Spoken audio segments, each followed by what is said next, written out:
Eu gosto muito de seguir a tradição do calendário litúrgico cristão. Pausa aqui, breve. O calendário guia as celebrações litúrgicas durante o ano e segue os grandes acontecimentos da fé cristã, focando principalmente, claro, não poderia ser diferente, na pessoa de Jesus Cristo. E nós estamos agora num momento muito especial do calendário litúrgico. Já passou o tempo da Páscoa, são 50 dias, 7 semanas, 7 domingos da Páscoa. Depois vem o dia da Ascensão do Senhor, a lembrança da Ascensão de Jesus, que cai sempre na quinta-feira e é lembrada no domingo imediatamente posterior. No caso, foi domingo passado, domingo último.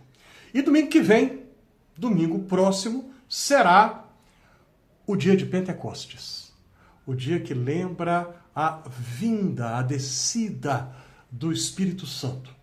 E tem tanta coisa que a gente pode pensar a respeito. O ensino bíblico sobre a ação do Espírito Santo é muito vasto, muito rico, denso, profundo e desafiador.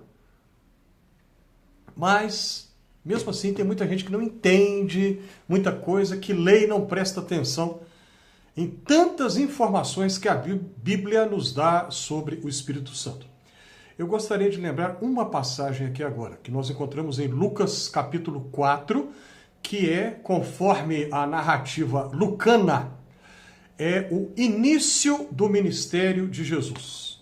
Quando Jesus dá o pontapé inicial, vamos dizer assim, das suas atividades públicas. E ele vai para Nazaré, onde fora criado, vai para a sinagoga, e o texto diz que ele tinha o costume de fazer isso, afinal de contas, como um bom judeu que ele era e sua família, enfim, todos os sábados na sinagoga, e ele vai ler as escrituras, e o texto diz que ele lê no rolo do profeta Isaías. E qual passagem de Isaías que Jesus leu? Jesus leu quando nós encontramos assim: o Espírito do Senhor está sobre mim, pelo que me ungiu para... Agora deixa eu fazer uma pausa aqui. A pausa. Quando pensamos no Espírito Santo, é comum que evangélicos pentecostais pensem em manifestações extraordinárias, e falar em línguas, pensam numa repetição daquilo que a Bíblia fala lá em Atos capítulo 2. E, enfim, quando falamos do Espírito Santo, é comum que protestantes clássicos, protestantes tradicionais, como presbiterianos, por exemplo, pensem apenas na segurança, na convicção que o Espírito Santo dá, convencendo as pessoas, confirmando intimamente que são filhos, filhas de Deus. A Bíblia fala sobre isso. João Calvino falou do testemunho interno do Espírito Santo, dando a segurança de que se você crê em Jesus, você é filho de Deus, filha de Deus. Isso é muito bom. Agora, por que eu fiz a pausa? Por que eu passei a falar disso? Porque, no geral, nem os protestantes clássicos, nem os pentecostais prestam muita atenção em Lucas capítulo 4. O que está escrito lá sobre a unção que o Espírito Santo dá. Pode parecer que eu estou exagerando. Não, eu não estou. Queria estar, mas não estou não. O que então que está escrito lá que nem pentecostais, nem protestantes clássicos prestam atenção? Jesus disse, lendo o profeta Isaías: o Espírito do Senhor está sobre mim, pelo que me ungiu para evangelizar os pobres, proclamar libertação aos cativos, pôr em liberdade os oprimidos e apregoar o ano aceitável do Senhor.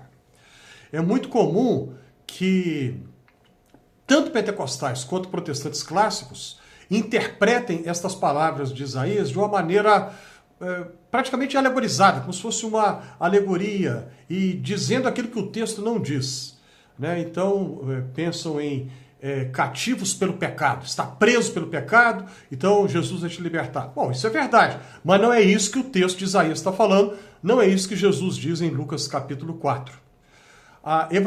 E os pobres, né? Muita gente pensa assim, são os pobres de espírito. Não. Lá em Lucas, são pobres materialmente. Pobres no sentido literal da palavra. Não é pobreza de espírito, não. É pobreza mesmo. E quando fala lá o ano aceitável do Senhor, o que é isso, hein? O ano aceitável do Senhor é o ano do jubileu, que nós encontramos na Torá, na lei de Moisés. A lei de Moisés estipulava que a cada 50 anos, todas as dívidas teriam que ser perdoadas. E para evitar a formação de latifúndios e a criação de bolsões de pobreza entre o povo, as propriedades rurais vendidas depois de 50 anos voltariam aos seus proprietários originais. Ou talvez aos seus, mais certo, né, aos seus descendentes, netos ou bisnetos talvez. E isso é algo que foi estipulado na lei de Moisés, está lá escrito, mas muitos historiadores de Israel, muitos especialistas em Antigo Testamento, defendem a tese, eu acho que eles têm toda a razão, que essa lei nunca foi cumprida nenhuma vez. Porque mexia com o interesse de muita gente, né? Perdoar a dívida, sim, sem mais nem menos. Voltar uma propriedade rural para aquele que vendeu. Não vamos fazer isso, não vamos obedecer essa lei de jeito nenhum. Esse é o ano aceitável do Senhor que Jesus veio anunciar. A libertação da prisão, é da prisão da dívida, é disso que Lucas está falando. É isso que Isaías falou, é isso que Jesus anunciou. E os ouvintes dele lá em Nazaré entenderam direitinho tudo que Jesus disse. Tanto assim que eles ficaram com muita raiva dele e tentaram matá-lo ali mesmo. O texto diz que eles pegaram Jesus, o empurraram e queriam julgar do alto de um precipício, mas na última hora não tiveram coragem. Jesus os encarou a todos e passou pelo meio deles, ninguém ousou colocar a mão nele naquele momento. Ele permitiu que eles o empurrassem até a beira daquele abismo, daquele precipício. Mas naquela última hora ele para e aí todos se amedrontam, se acovardam e não fazem nada. A hora dele não havia chegado ainda. Só chegaria na cruz. Bom, a lembrança do Pentecostes nos lembra que o Espírito Santo tem uma preocupação especial com os pobres. Pobres, eu vou repetir de propósito, no sentido literal da palavra. Não é pobreza metafórica, pobreza de espírito. Não.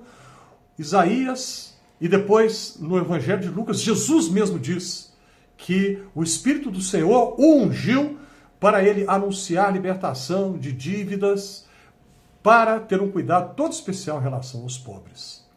Protestantes clássicos têm a tendência de chamar os irmãos pentecostais de alienados, né?